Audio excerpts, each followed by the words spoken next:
Бүгін сен амалдардың орындалу ретін үйренесің. Бұндай өрнектерді ретімен солдан оңға қарай орындайды. Бірінші, екінші, үшінші. Бірінші амал. 90-нан 40-ты азайтсақ, 50 болады. Жауапты ұмытып қалмас үшін бірінші амалдың үстіне жазып қоямыз. Екінші амал. 50-ден 20-ны азайтсақ, 30 шығады. Нәтижесін екінші амалдың үстіне жазамыз.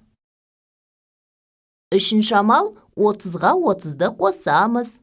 60 болады. Нәтижесіне 60 деп жазамыз.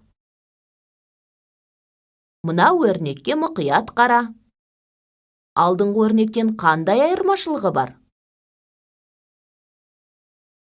Дұрыс, жақшасы бар. Есіңде сақта, жақшалы өрнекте жақшаның ішіндегі амал бірінші орындалады.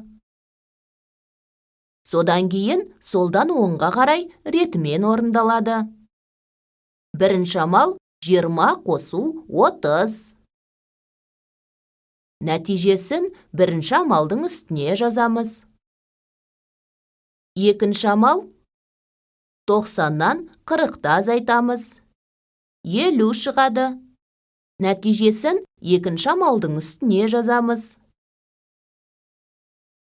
Үшінші амал. Екінші амалдың нәтижесі 50-ден бірінші амалдың нәтижесі 50-ді азайтамын. 0 шығады. Жауабын жазамын. Тең 0.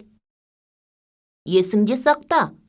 Жақшасы бар өрнекте алдымен жақшаның ішіндегі амал бірінші, содан кейін қалған амалдар солдан оңға қарай ретімен орындалады.